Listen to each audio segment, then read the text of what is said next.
Le calvaire de Gigio Donnarumma après son naufrage contre Arsenal, Luis Enrique qui provoque une grosse polémique et la stat incroyable du PSG en Ligue des Champions, ça devient une véritable malédiction. Abonne-toi, le journal du foot, ça commence maintenant.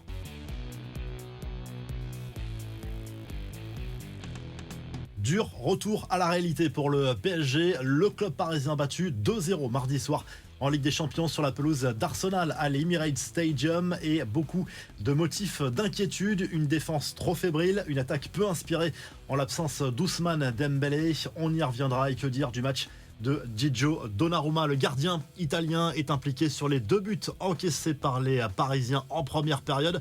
Sur le premier but, il a mal anticipé sa sortie devant Kai Havertz qui a tranquillement ouvert le score. Rebelote un quart d'heure plus tard, sur coup de pied arrêté, Bukayo Saka a frappé fort en direction du but. Donnarumma a été surpris par la trajectoire du ballon, même s'il est masqué, c'est vrai.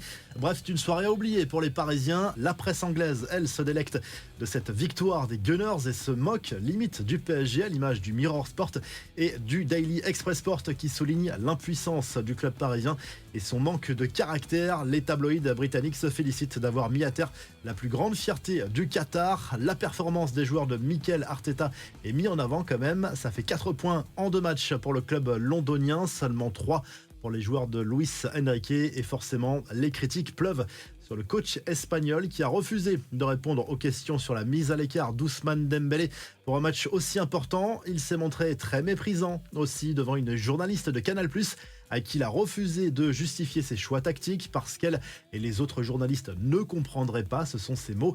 Même discours d'ailleurs en conférence de presse, une réponse largement commentée sur les réseaux sociaux. Enfin, cette stat étonnante à propos du PSG en Ligue des Champions, le club parisien semble frappé par une malédiction, celle des poteaux et des barres transversales. Nuno Mendes et João Neves ont encore frappé les montants 2 fois à l'Emirates Stadium. Rien qu'en 2024, les joueurs de Luis Enrique ne sont pas loin d'avoir touché 2 fois plus les montants que la deuxième équipe dans ce classement virtuel, 12 fois au total.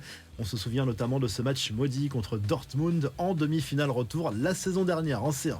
Le Real Madrid est en déplacement à Lille ce mercredi soir. Le dernier entraînement au stade Pierre-Mauroy s'est bien passé, pas de pépins physiques de dernière minute. Après la victoire contre Stuttgart il y a 2 semaines, le club merengue compte bien garder cette dynamique en Ligue des Champions avec ou sans Kylian Mbappé, difficile à dire, mais a priori, Carlo Ancelotti ne prendra pas trop de risques avec son attaquant qui revient juste de blessure et encore plus tôt que prévu. En conf de presse, Bruno Genesio a encensé son futur adversaire qu'il qualifie volontiers de meilleur club de l'histoire. Le Real marche sur l'Europe depuis longtemps, a insisté le coach lillois qui espère tout de même, secrètement, un exploit de son équipe qui marquerait l'histoire du club. Le LOSC avait perdu son premier match sur la pelouse du Sporting Portugal il y a 2 semaines. Et pendant ce temps, le Barça s'est baladé à domicile dans cette Ligue des Champions. Une manita contre les Young Boys de Berne. 5-0 pour les Catalans qui se reprennent bien après la défaite contre Monaco. Lewandowski, que l'on retrouve à la une du journal Sport, a claqué un doublé. Rafinha a été très inspiré également. Yamal et Pedri ont sorti un grand match.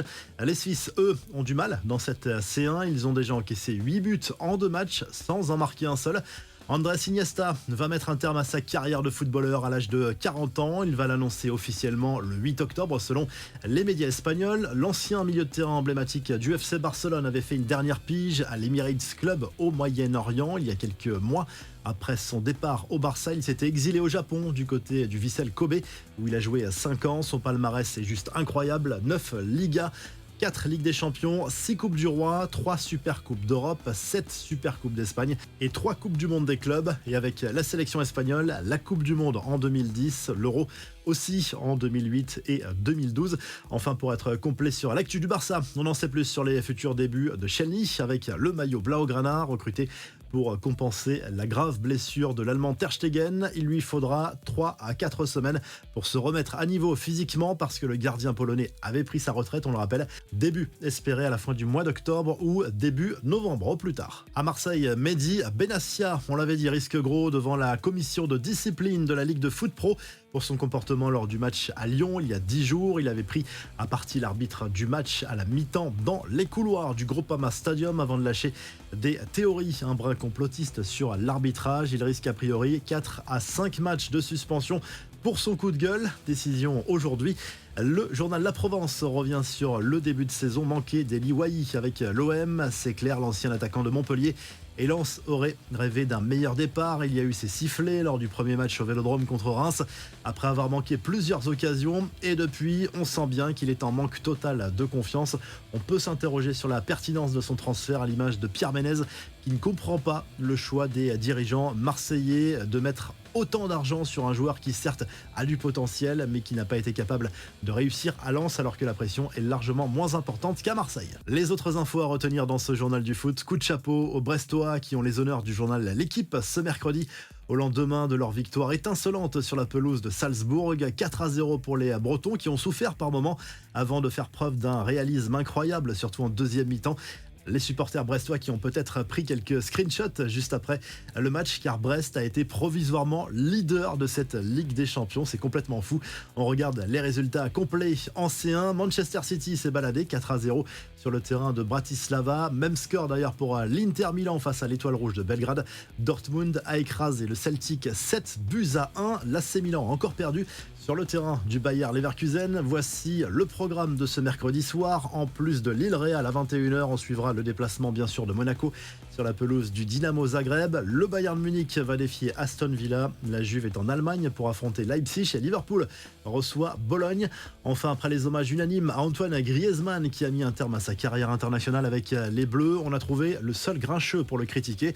C'est Raymond Domenech, l'ancien sélectionneur de l'équipe de France, qui a taclé l'attaquant de l'Atlético Madrid, estimant qu'il avait lâché les Bleus alors qu'il avait encore le physique pour jouer au moins jusqu'au Mondial 2026. D'ailleurs, Domenech prédit que Grisou reviendra peut-être sur sa décision dans quelques mois.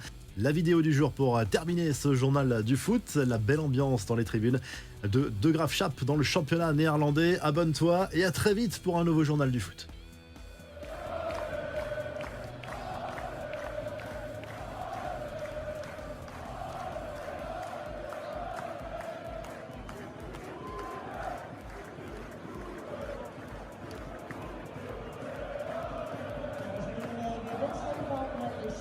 Star Express Helman BV.